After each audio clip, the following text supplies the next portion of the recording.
Loud and clear में अब जो खबर हम आपको दिखाने जा रहे हैं वो हर माँ बाप को देखने बहुत जरूरी है, क्योंकि एक बार फिर ऑनलाइन गेम की लत ने एक मासूम की जान ले ली।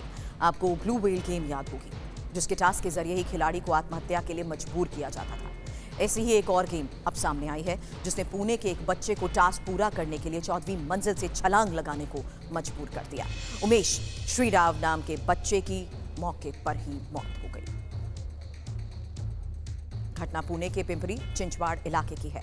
16 साल के उमेश श्रीराव ने ऑनलाइन गेम खेलते समय अपने घर की 14वीं मंजिल से कूदकर आत्महत्या कर ली। बच्चे ने सुसाइड नोट में लॉन्ग आउट नोट लिखकर आत्महत्या की है और आत्महत्या करने से पहले लड़के ने अपनी नोटबुक में एक बकायदा मैप बनाया, एक नक्शा बनाया। बच्चे के लैपटॉप का पासवर्ड अभी भी माता पिता और पुलिस को नहीं पता, इसलिए पुलिस अब इस बात का भी पता नहीं लगा सकी कि बच्चा कौन सी ऑनलाइन गेम खेल रहा था। इसके लिए सॉफ्टवेयर इंजीनियर्स की भी मदद ली जा रही है, जिससे ये पता लगे कि बच्चा कौन सी गेम खेल रहा था और वो मौत के मुहाने तक पहुंचा कैसे। आपको हम बताते हैं कि बच्चे ने इस खौफनाक कदम को उठाने से पहले कैसे पूरा बकायदा प्लान तैयार किया था। पुलिस ने बच्चे के कमरे से जो नोट बरामद किया है, उसने सुसाइड का ये पूरा मैप बना रखा था। ये तस्वीर आपके सामने है, गौर से इस तस्वीर को देखिए, क्योंकि कैसे यहाँ पर पीक लिखा हुआ नजर आ रहा है। इसके बाद आखिरी टास्क है जंप, यानी 14th फ्लोर, वही पीक पॉइंट है। टास्क क्या है? वहां से जंप लगाना। एक और तस्वीर अब आपके सामने रखेंगे। हालांकि इस तस्वीर में 2 प्लेयर्स का जिक्र किया गया है, उसमें एंट्री और एग्जिट तक इसमें बताया गया है। तीसरी तस्वीर सोसाइटी का मैप, कोडिंग की गई है इसमें बकायदा, जिसकी जांच करने में अब पुलिस भी जुटी हुई है। हालांकि पुलिस को अभी तक और क्या क्या मिला है, इंफॉर्मेशन वॉल का रुख करते हुए यही इंफॉर्मेशन अब आपके सामने रख रहे हैं, क्योंकि पूरे मामले की इन्वेस्टिगेशन जिस लिहाज से हो रही है उसमें नोटबुक में XD और लॉन्ग आउट लिखा हुआ मिला है। अब पुलिस का यह मानना है कि बच्चा XD गेम खेलता था। बच्चे की नोटबुक में एक बिल्डिंग यानी एक इमारत का बकायदा नक्शा भी है, और नक्शे से जिस तरीके से इंफॉर्मेशन अभी तक सामने आई है, यह जानने की कोशिश की जा रही है कि अपार्टमेंट और गैलरी से कूदने का ही क्या यह टास्क बना रखा था। अब कमरे से बिल्डिंग के 3 अलग अलग डिजाइन्स भी मिले हैं। इसमें ये बातें इसलिए इंपॉर्टेंट हैं क्योंकि बकायदा एक मैप के आधार पर यह इंफॉर्मेशन सामने आई है कि किस तरीके से बच्चे ने सुसाइड करने की भी ये कोशिश की है। हालांकि हम आपको बता दें कि 16 साल के उमेश ने अपनी नोटबुक में क्या क्या लिखा हुआ था और किस तरीके से वो ऑनलाइन गेम्स की वजह से मरने का जिक्र करता था, इस बारे में क्या इंफॉर्मेशन सामने आई है पेरेंट्स के आधार पर सुनिए। Boy who is under unbelievable circumstances, है ना, ही इज द फोर्स. आणि त्यानंतर इथून लिहिलेलं आहे, he decided to cope up with the changing of life path. हे हा बिल्डिंगचा नकाशा आहे की अजून त्याला कुठं कुठं जायचं आहे हे माहीत नाही, हे अभ्यासाचं नाही आहे. त्यानंतर आता हे बघा, हे हे हे अजून काहीतरी आहे बघा. हे E for shield, C for barrier, काय आहे तर X म्हणजे किल, कॉन्ट्रॅक्ट, हे काय आहे, हे त्यांचं काहीतरी आहे. शिफ्ट C अँड QS, आणि बघा इथं काहीतरी आहे त्या, पण हे सगळे ते घेऊन गेलेत. आता हे थोडेसेच काहीतरी आहे. आणि हे बघा, हे creative, the ways to commit ultimate spectrum to the end of life, type 1 painful, level 1 to 10. आता बघा, हे हम सब ने गेम्स खेली हैं, हर जनरेशन में गेम्स हम खेलते आए हैं, लेकिन आज की इस जनरेशन में ऐसा क्या है जो सब कुछ ओवर पावर होता जा रहा है। एक्सपर्ट हमारे साथ इस वक्त ज्वाइन कर चुके हैं, हमें cyber expert Geetika Vashishtha. Thank you for your time ma'am, और अपोलोजाइज फॉर द डिले। लेकिन सवाल यही है कि हम ये बात मैंने इसलिए की कि आपने भी गेम्स खेली हैं, हमने भी खेली हैं, लेकिन आज इन गेम्स में ऐसा क्या है जो दिमाग को इतना ओवर पावर करता जा रहा है कि बकायदा प्लानिंग हो रही है, और प्लानिंग का नतीजा देखिए, जिंदगी का अंत। बहुत ही दुख की बात है कि ऑनलाइन गेम्स की वजह से हमने एक यंग लाइफ खोई है।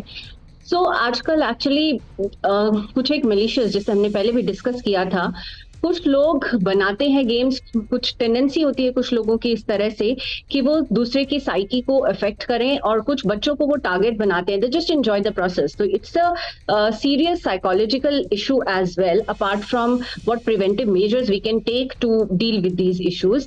सो ये जो गेम्स हैं, हम प्रिवेंशन कैसे कर सकते हैं टेक्निकली, मैं उस पर बात करना चाहूंगी कि पेरेंट्स को क्या करना चाहिए to avoid such situation.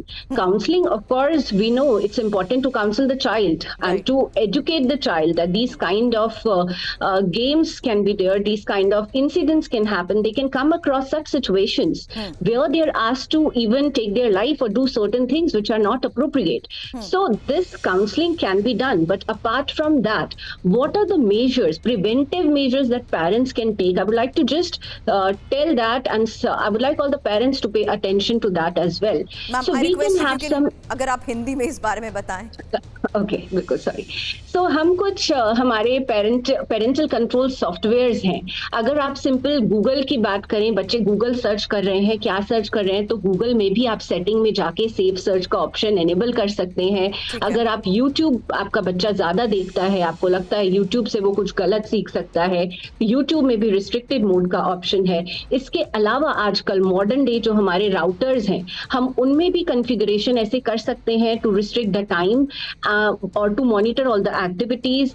And ये हम कर सकते हैं डेडिकेटेड फायरवॉल डिवाइसेस यूज करके भी, कि बच्चा क्या देख रहा है उसका पूरा पैटर्न को आप मॉनिटर कर सकते हैं। सो ये मॉनिटरिंग अगर आप पहले से ही करते रहेंगे, बच्चे पे पूरी नजर आप पहले से ही रखेंगे कि बच्चा कितनी देर देख रहा है, क्या देख रहा है, कौन कौन सी वेबसाइट बताई है। मैं कुछ देर के लिए आपको रोक रही हूँ क्योंकि बच्चों पर अगर नजर भी बनाई जाती है, सिस्टमैटिक तरीके से उनके खेलने के पैटर्न पर भी नजर बनाई जाती है, अगला सवाल यही होगा, इन गेम्स के जरिए साइकिक कनेक्ट कैसे हो रहा है? ये बात मैं आपसे सवाल करने से पहले सुनाना चाहूंगी, क्योंकि बच्चे की मां ने पुलिस को क्या क्या बताया है, ये इंफॉर्मेशन भी सामने आई है। और उन्होंने बताया कि उमेश श्रीराव को 6 महीने से गेम की लत थी, यानी पेरेंट्स इस बारे में वाकिफ थे, और खाना पीना भूलकर वो जिस तरीके से गेम्स खेलता था, ये पेरेंट्स ने भी ऑब्जर्व किया था।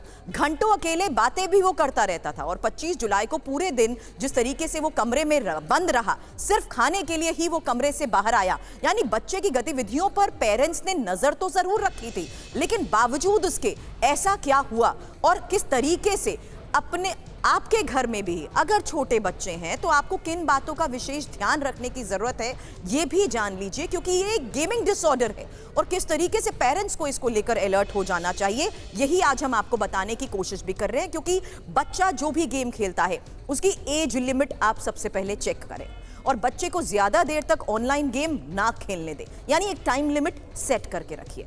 बच्चों को ऑनलाइन गेम्स के नुकसान के बारे में भी वक्त वक्त पर अवेयर करवाते रहें, और ये भी मॉनिटर करें, गौर करें कि आपका बच्चा डिवाइस पर क्या क्या देख रहा है। ऑनलाइन गेम्स के लिए बैंक अकाउंट्स की डिटेल्स तो बिल्कुल भी शेयर ना करें, क्योंकि ऐसे भी केसेस इससे पहले सामने आ चुके हैं जहां उन्हीं ऑनलाइन गेम्स पर पैसे के लिए बच्चे पेरेंट्स के खिलाफ गए हैं, और अज्ञात वेबसाइट से सॉफ्टवेयर गेम डाउनलोड ना करने दें। यानी कौन कौन से सॉफ्टवेयर्स के जरिए वो गेम डाउनलोड कर रहे हैं ये भी ऑब्जर्व करिए। हालांकि वेबकैम और ऑनलाइन चैट से अजनबी से तो बिल्कुल भी कनेक्ट ना करने दें। अब ये डूज एंड डोंट्स की बात तो गीतिका हमने यहां पर कर ली, लेकिन मेरा सवाल यही है, किस तरीके से गैजेट में मौजूद ये गेम ओवर पावर कर रही है आपकी साइकी को कि आप सही और गलत का मतलब तक भूलने लगते हैं, कुछ समझने को तैयार नहीं। करेक्ट। जो टारगेट होता है, ये बेसिकली हम इसको कनेक्ट कर सकते हैं साइकोलॉजिकल डिसऑर्डर से। सो जो लोग ये गेम्स बनाते हैं specifically, they derive some pleasure इन लोगों को हार्म पहुंचाने में।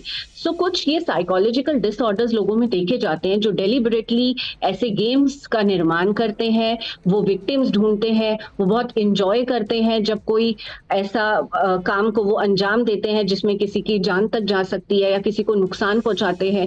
तो ये एक बहुत सीरियस साइकोलॉजिकल इशू है। इसके अलावा जो छोटे बच्चे होते हैं जो कि अभी समझ रहे होते हैं सही और गलत में डिफरेंस क्या है, जिन्हें अभी वो क्लियर नहीं होता है, इट इज वेरी इजी उनकी साइकी को इम्पैक्ट करना, उनके दिमाग को एक अलग डायरेक्शन में इन्फ्लुएंस करके लेके जाना। सो मुझे लगता है कि ये एक बहुत मेजर साइकोलॉजिकल इशू से हम कनेक्ट करके देख सकते हैं कि कैसे कुछ लोग जानबूझ के कहें कि कुछ मासूम बच्चों को या फिर जो वल्नरेबल एज ग्रुप है उसको टारगेट बना के उनको इन्फ्लुएंस करके उनसे ऐसे काम कराते हैं। So this is all related to this psychological disorders, जिसको हमें डीपली डिस्कस करना पड़ेगा, अपार्ट फ्रॉम व्हाट टेक्निकली हम पेरेंटल कंट्रोल यूज कर सकते हैं। इंपॉर्टेंट यही है कि हर चीज को मॉनिटर करें और बच्चे के साथ कम्युनिकेशन बनाकर ये जानने की भी कोशिश करें कि आखिर बच्चा किस तरीके से गैजेट में कौन सी गेम्स के जरिए कनेक्टेड है और अपना ज्यादा टाइम किस जगह पर वो स्पेंड कर रहा है। गीतिका, बहुत बहुत शुक्रिया इन तमाम इन्फॉर्मेशन